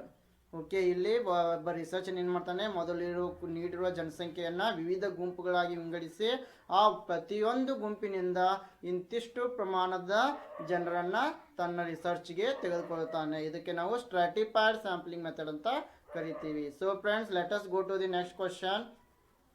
Research that is done to examine the findings of someone else using the same variables but different people is which of the following? Friends, research that is done to examine the findings of someone else using the same variables but different people is which of the following? Option A, exploration. Option B, hypothesis. Option C, replication. Option D, empiricism. Friends, it is known as the replication. So option C, replication is the correct answer. ಒಂದೇ ಅಸ್ಥಿರ ಆದರೆ ವಿಭಿನ್ನ ಜನರನ್ನು ಬಳಸಿಕೊಂಡು ಬೇರೊಬ್ಬರ ಆವಿಷ್ಕಾರಗಳನ್ನು ಪರೀಕ್ಷಿಸಲು ನಡೆಸಿದ ಸಂಶೋಧನೆಗೆ ಈ ಕೆಳಗಿನವುಗಳಲ್ಲಿ ಯಾವುದು ಅಂತಂದರೆ ಪುನರಾವರ್ತನೆ, ರೆಪ್ಲಿಕೇಶನ್. ರೆಪ್ಲಿಕೇಶನ್ ಅನ್ನೋ ವರ್ಡನ್ನು ಇಂಗ್ಲೀಷ್ನಲ್ಲಿ ನೆನಪಿಡಬೇಕೆಲ್ಲರೂ. ಇದಕ್ಕೆ ಏನಂತ ಕರಿತೀವಿ ನಾವು? Replication. Okay friends, replication is a term referring to the repetition of a research study, generally with different situations and different subjects, to determine if the basic findings of the original study can be applied to other participants and circumstances. I hope you got this. Replication means it is a repetition of a research study. Someone has already done the research on that topic. Once again we are going to do the research on the same topic just to determine the basic findings of the original study. Okay, so friends, I hope you understand this.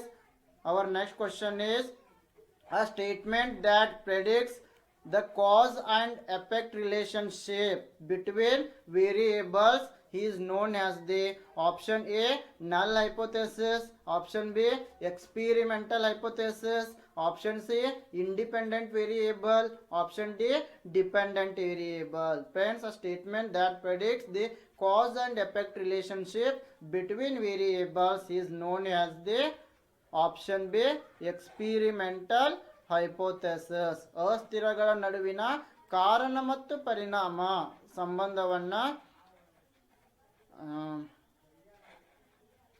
Predict ಮಾಡುವ ಹೇಳಿಕೆಯನ್ನು ನಾವು ಏನಂತ ಕರಿತೀವಿ?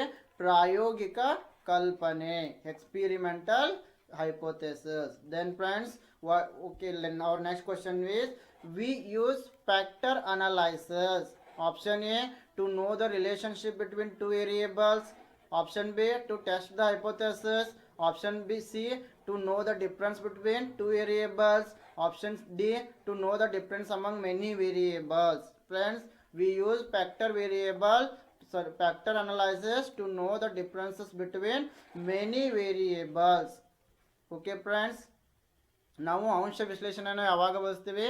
ಅನೇಕ ವೇರಿಯೇಬಲ್ಸ್ಗಳ ನಡುವಿನ ವ್ಯತ್ಯಾಸವನ್ನು ತಿಳಿದುಕೊಳ್ಳಲು. Okay, then what do mean by factor analysis? Factor analysis, it is a statistical method used to describe variability among observed correlated variables in terms of a potentially lower number of unobserved variables called factors. Okay friends, this is about factor analysis. To find the relationship between many variables, we use the factor analysis. Okay friends, let us go to the next question. Manipulation is always a part of, okay, option A historical research, option B fundamental research, option C descriptive research, option D experimental research. Friends, manipulation is always a part of experimental research. ಕುಶಲತೆಯು ಯಾವಾಗಲೂ ಯಾವುದರ ಭಾಗವಾಗಿದೆ? ಅದು ಪ್ರಾಯೋಗಿಕ ಸಂಶೋಧನೆಯ ಒಂದು ಭಾಗವಾಗಿದೆ. So friends, let us see the next question. Okay, an operational definition is option A no relation to the underlying concept, option B an abstract theoretical definition of a concept, option C in terms of specific empirical measures, option D none of the above. Friends, an operational definition is in terms of specific empirical measures. ಕಾರ್ಯಾಚರಣೆಯ ವ್ಯಾಖ್ಯಾನವು ನಿರ್ದಿಷ್ಟ ಪ್ರಾಯೋಗಿಕ ಕ್ರಮಗಳ ವಿಷಯದಲ್ಲಿ. So option C is the correct answer. So friends, let us move to the next question. What is the purpose of the conclusion in a research report? Option A, it explains how concepts were operationally defined and measured. Option B, it summarizes the key findings in relation to the research questions. Option C, it contains a useful review of the relevant literature. Option D, it outlines the methodological procedures that were employed. Friends, what the purpose of conclusion in a research report is?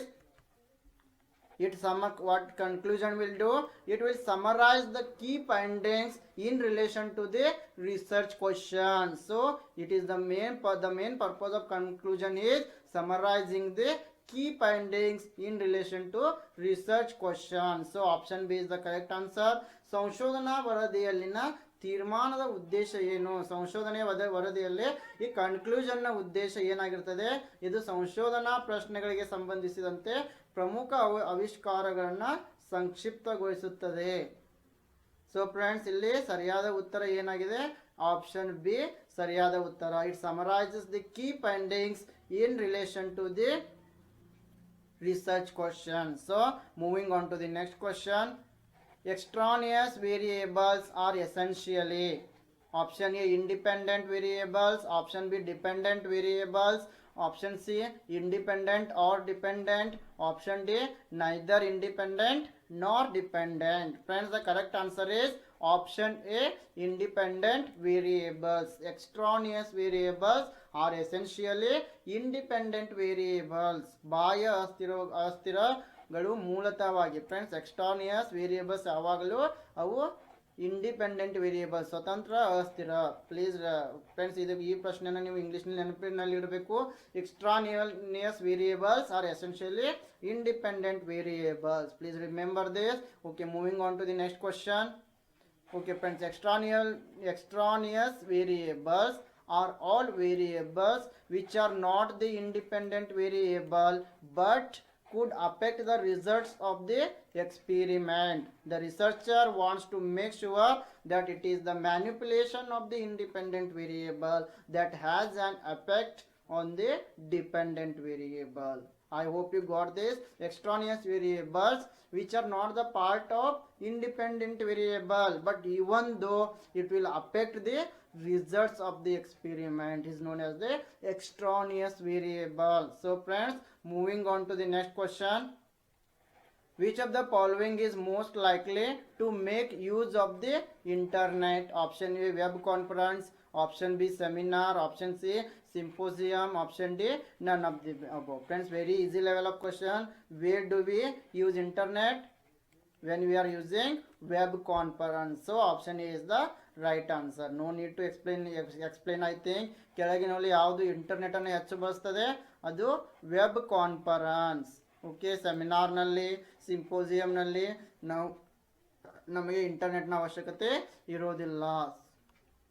So friends, no need to give explanation for this question, but even though I have written something, a web conference may be used as an umbrella term for various types of online collaborative services including webinars, webcasts and peer level web meetings. Okay, I hope you know the meaning of web conference, and due to COVID-19 I hope you have watched many web conference. You have done many web conferences also. Okay, let us. The following is the correct order of Stevens 4 level of measurement. Okay, ಈ ಕೆಳಗಿನವುಗಳಲ್ಲಿ Steven ರವರ 4 ಹಂತದ ಅಳತೆಯ ಸರಿಯಾದ ಕ್ರಮ ಯಾವುದು? Okay, we all know Stevens 4 levels of measurements: ordinal, nominal, ratio and interval. These are the 4 levels of measurement according to Stevens. ಈ ordinal, nominal, ratio ಮತ್ತು ಇಂಟರ್ವಲ್ 4 ಕೂಡ ಸ್ಟೀವನ್ ರವರ 4 ಅಳತೆಯ ಕ್ರಮಗಳಾಗಿವೆ. ಆದರೆ ಇವುಗಳನ್ನು ಸರಿಯಾದ ಕ್ರಮದಲ್ಲಿ ನಾವು ಹೊಂದಿಸಬೇಕು. 4 ಆಪ್ಷನ್ಸ್ಗಳಿವೆ ಇಲ್ಲಿ. Okay friends, here the correct answer is option B, that is nominal, ordinal, interval and ratio. Please remember this order. ಈ ಒಂದು ಆರ್ಡರನ್ನು ನೀವು ನೆನಪಿನಲ್ಲಿ ಇಟ್ಕೊಳ್ಬೇಕು. ಫಸ್ಟಿಗೆ ಬರೋದು nominal, second ordinal, third is interval and fourth one is ratio. ಇಲ್ಲಿ ಒಂದು ಡಯಾಗ್ರಾಮನ್ನು ನೋಡಿದರೂ ಕೂಡ ನೀವು ಇದನ್ನು ಸರಿಯಾಗಿ ನೆನಪಿಟ್ಟುಕೊಳ್ಳಬಹುದು. Okay friends, I hope you got this. Let us move to the next MCQ. Okay, in the context of survey research, the following steps are taken in a certain order. First one is sampling, second one is inference, third one is data analysis, fourth one is data collection. 4 options are there.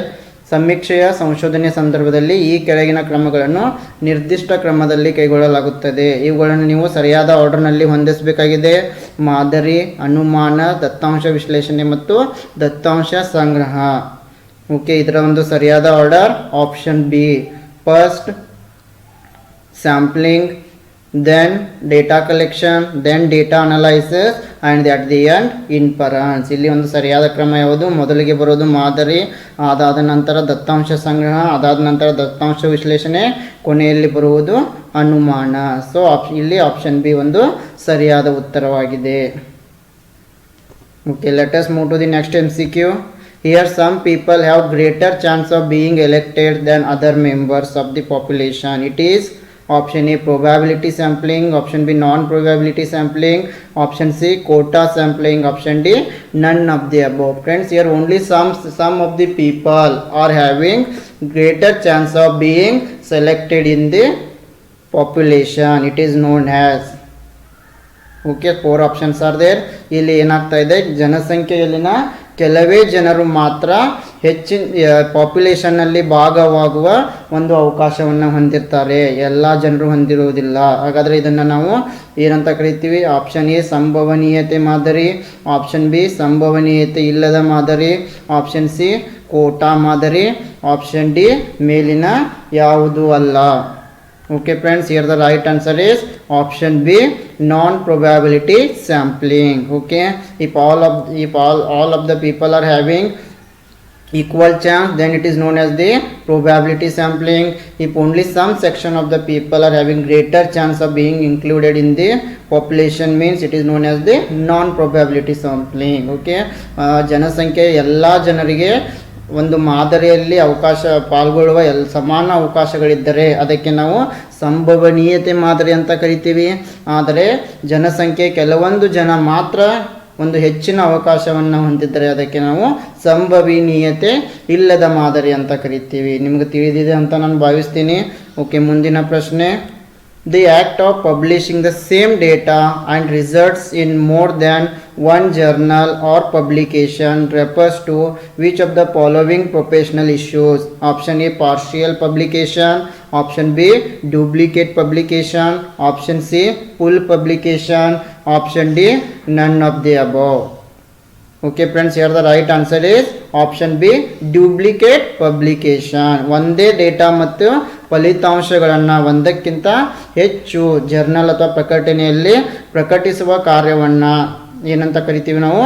ನಕಲಿ ಪ್ರಕಟಣೆ.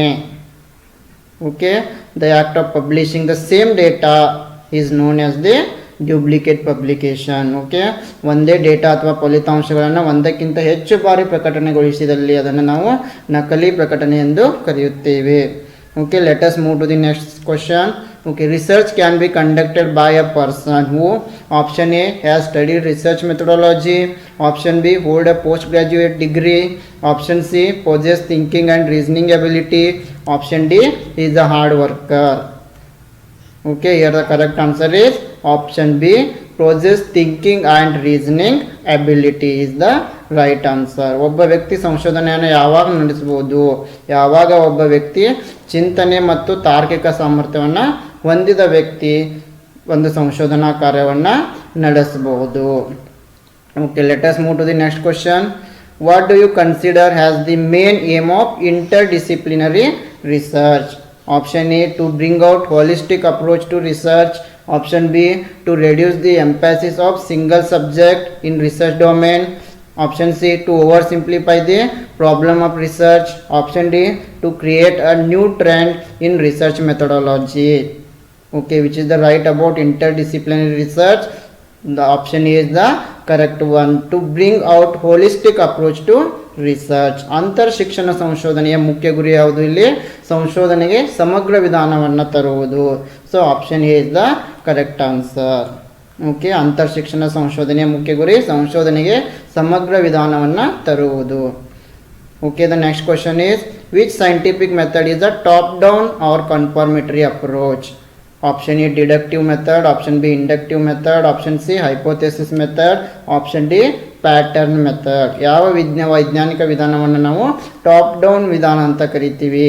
Okay, here the right answer is option A, deductive method. Deductive method is known as the top down approach or confirmatory approach. Okay, ನಾವು ಅನುಮಾನಾತ್ಮಕ ವಿಧಾನವನ್ನು top down ವಿಧಾನ ಅಂತೇಳಿ ಕರಿತೀವಿ.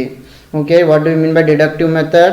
Here we start from a theory and try to prove it right with help of the available information. ಇಲ್ಲಿ ನಾವು ಮೊದಲು ಥಿಯರಿಯಿಂದ ಆರಂಭ ಮಾಡಿ ಅದನ್ನು ಪ್ರೂವ್ ಮಾಡಲು ಪ್ರಯತ್ನವನ್ನು ಪಡುತ್ತೀವಿ. ಇಲ್ಲಿ ನಮಗೆ ಅವೈಲೇಬಲ್ ಇರುವ ಇನ್ಫಾರ್ಮೇಷನನ್ನು ನಾವು ಬಳಸಿಕೊಂಡು ಥಿಯರಿಯಿಂದ ಪ್ರಾರಂಭಗೊಂಡು ಅದನ್ನು ಪ್ರೂವ್ ಮಾಡ್ತೀವಿ.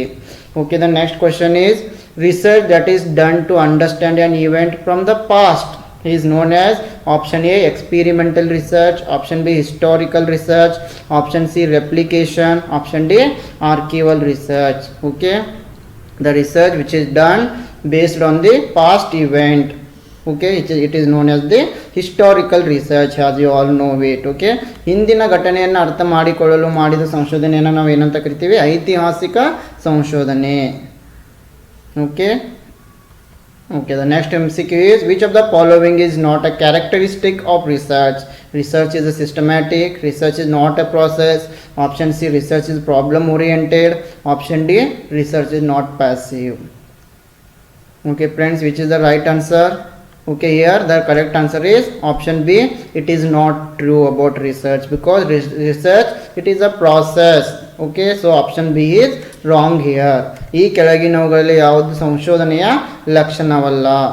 ಸಂಶೋಧನೆ ವ್ಯವಸ್ಥಿತವಾಗಿದೆ, ಸಂಶೋಧನೆ ಒಂದು ಪ್ರಕ್ರಿಯೆ ಅಲ್ಲ, ಸಂಶೋಧನೆಯು ಸಮಸ್ಯೆ ಆಧಾರಿತವಾಗಿದೆ, ಸಂಶೋಧನೆ ನಿಷ್ಕ್ರಿಯವಲ್ಲ. ಓಕೆ, ಇಲ್ಲಿ ಸರಿಯಾದ ಉತ್ತರ ಯಾವುದು? ಆಪ್ಷನ್ ಬಿ, ಸಂಶೋಧನೆ ಒಂದು ಪ್ರಕ್ರಿಯೆಯಲ್ಲ. ಇದು ತಪ್ಪಾಗಿದೆ. ಯಾಕಂದರೆ ಸಂಶೋಧನೆ ಎಂಬುದು ಒಂದು ಪ್ರಕ್ರಿಯೆ, ಇದು ಒಂದು ಪ್ರಾಸೆಸ್. ಆದರೆ ಇಲ್ಲಿ ಸಂಶೋಧನೆ ಒಂದು ಪ್ರಕ್ರಿಯೆ ಅಲ್ಲ ಅಂತ ಹೇಳಿದ್ದಾರೆ. ಆದ್ದರಿಂದ ಆಪ್ಷನ್ ಬಿ ಇಲ್ಲಿ ತಪ್ಪಾಗಿದೆ.